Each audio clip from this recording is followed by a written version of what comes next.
All right, so we've got this sculpt done. It looks acceptable. That's fine. We need to texture, right? Because right now it's just a plain Jane. There's nothing really. Let's just do it's just this gray. Okay, so that's not super great. So we need to texture it. However, we can't really texture it until we do UVs. So we're gonna UV.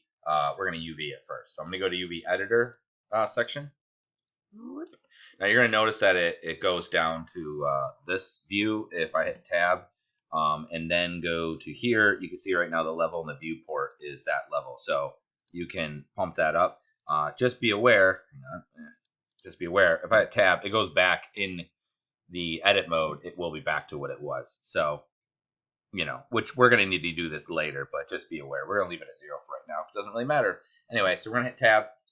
And what we're going to want to do is we need to take this 3D model and basically lay it into a flat shape that we can apply a 2D image over top of. We'll paint it in 3D, but really it's painting a 2D image using the 3D model. Inevitably, it's actually a 2D image that's laid over top of it. That's how texturing works. One thing you can do right off the bat is if you hit A just to select all the components, right? And then you would hit U, or you can go up to here, UV. You can go to just Smart UV Project, okay? Just whatever for the settings. What you're going to see what it does is it creates these UVs, but there's seams everywhere, right? There's all these cuts. It doesn't really make a lot of sense, but if you're in a big rush, that is something that you can do. You can, if you're just trying to, particularly like hard surface things, it will probably do a little bit better of a job. And you can also play around with the settings. In our case, we're going to do a little bit better. We're going to try and cut this with as few cuts as possible so that we end up with less seams and a more continuous texture space. All right. So what we're going to do is squeeze this guy back over. Okay. We're going to hit 2 to go into edges. And I'm going to go from here. Basically, I'm going to cut from snout to trout, or I don't know how you say it. But basically, I'm going to start there. So I'm going to click on there. I'm going to hold Control, click on here. Okay. The reason I'm not going all the way to the end and doing it is because it might go above. Because when you hold Control, what it does is shortest path. So I'm just going to hold Control again and click here. And we'll get to the tail here. Hold Control and click here. And that was good. Okay. So that I want to be my first seam. So we just have to mark it as a seam. It's really easy. U, and then you'll see mark seam.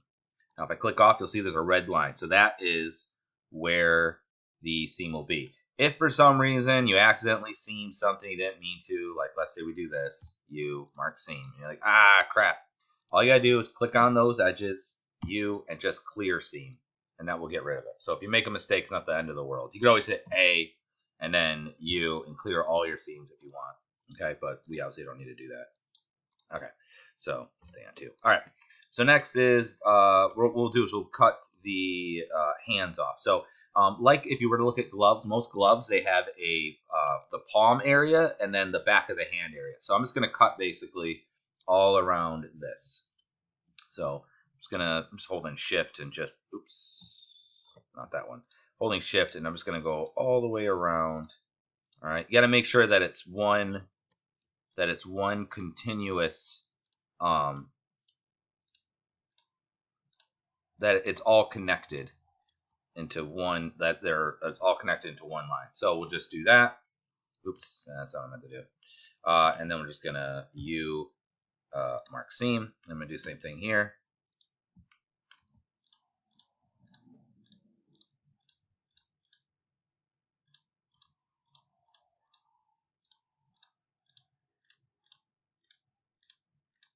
This is exciting stuff. Good. U, mark seam, and we'll do the same thing on the back feet.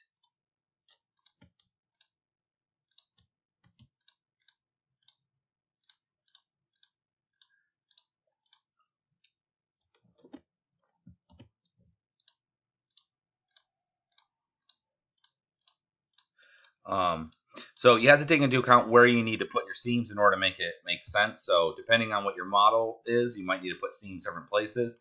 Because I'm going to put seams down these legs, but there's no way to make the foot fit in the way that it would be. So I'm just doing this kind of basic thing here. We're just doing this kind of basic creature guy, I would look up if you're doing something else, something like a human or a complicated object or something. You're gonna want to maybe do some your own research. Okay, so now we have the feet cut out. But what I need to do is I need to cut a seam so that these can lay out as well. All right, so we're gonna go from. I want to kind of go to the inside here. So from here, so we'll go there to, I guess, here. That looks fine. And then I'm just trying to do the inside. You want to try and hide the seams where you can, and then we'll have to go all the way down because I got to get all the way to this area. And then from there to here, we'll just cut straight across like so.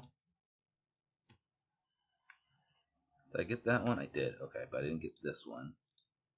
All right. And oopsie, I missed one right there. Oops, not that one though. This guy. Did I get all those? I did. I just didn't do as good a job here. All right. Control, boom. And then I'm just gonna U, mark seam.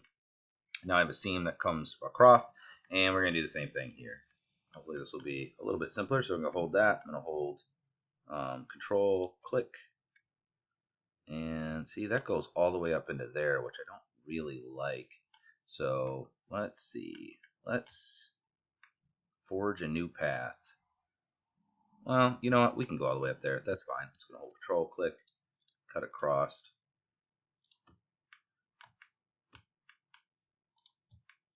Hold Control. Good. Good. And then we'll just do U and mark seam. Okay. So now we've got our seams. It's pretty straightforward. And you might need to add more seams depending on how your stuff is, but this should work. So now we're going to do is you have to hit A to select all the components, then U again, and you want to do unwrap. And if you look over here, you will see that it will unwrap and it will cut it out. So you can see this is like the base of the foot here, and these are the bottom pieces of the foot. So like these are completely cut separate, but everything else is attached. And we just cut the seams. So we kind of flayed it like if we were going to make this into like a bearskin rug kind of deal. All right. Now there are other tools and stuff you can do, but I'm not going to get into that. And you can see like in this area here, see how it's kind of jammed up, which isn't super great. Let me see. Yeah, here we go. So if I do like display stretch, you can see that there's some areas where it's getting more stretching than others.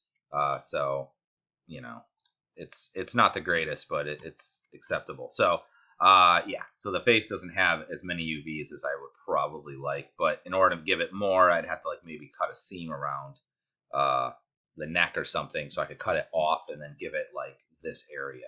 But then we'd end up with a seam on the neck, which I'm trying to avoid. I'm trying to do as few seams as possible. So it won't necessarily result in the best texture use of texture space, but it will. This results in fewer seams, and that's as well as like we're getting stretching and stuff, because usually the fewer seams, the more stretching, the less utilization of the space, but less seams. And since we're doing something that's organic, there's not really a place to hide seams like where clothes are, or shoes, or other accessories and such. All right, but that's all we need to do as far as UVs. And then the next one, what we'll do is actually start texturing it. It's pretty simple. Once you get the setup, it's pretty easy, but it's a little bit of a booger before then.